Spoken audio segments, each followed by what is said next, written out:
দুঃসাহসীদের জন্য এক থালা খাবার। খাবারের নাম হলো হাকার্ল। কল্পনা করুন, আপনি এক ঠান্ডা বরফে ঢাকা আইসল্যান্ডিক গ্রামে দাঁড়িয়ে আছেন। আপনার সামনে একটি কাঠের কুঁড়ে ঘর, আর ভেতর থেকে আসছে এমন এক গন্ধ যা নাকে গেলে আপনি দ্বিতীয়বার চিন্তা করবেন এখানে ঢুকবেন কিনা। এটাই হলো হাকার্ল। হাকার্ল হলো আইসল্যান্ডের সবথেকে অদ্ভুত, সবচেয়ে বিখ্যাত এবং সবচেয়ে ভয়ঙ্কর ঘ্রাণযুক্ত খাবার।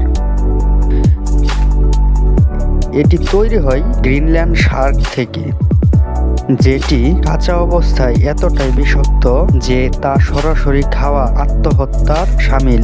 তাহলে মানুষ এটা কিভাবে খায়? প্রথম ধাপ, মাছটিকে কেটে মাটির নিচে পুঁতে রাখা হয় কয়েক সপ্তাহের জন্য। উদ্দেশ্য, ভেতরের বিষাক্ত উপাদানগুলি যেন ধীরে ধীরে বের হয়ে যায়। দ্বিতীয় ধাপ, তারপর সেই মাছটিকে বের করে কয়েক মাস ধরে বাতাসে ঝুলিয়ে রাখা হয় শুকানোর জন্য। এই সময়টাতে মাছের শরীরে গঠিত হয় এক অদ্ভুত অ্যামোনিয়া জাতীয় গন্ধ, যা অনেকের মতে বাসি প্রস্রাব বা সরাসরি নাকে ঘুষি মারার মতো। অনেক পর্যটক শুধু গল্প শুনেই দম বন্ধ করে ফেলেন, আর যারা সাহস করে মুখে দেয় তারা হয় কিংবদন্তি। বিখ্যাত শেফ গর্ডন র্যামসে একবার হাকার্ল খেয়ে এতটাই অস্বস্তিতে পড়েছিলেন যে মুখ থেকে খাবারটা বের করে দিয়েছিলেন ক্যামেরার সামনেই।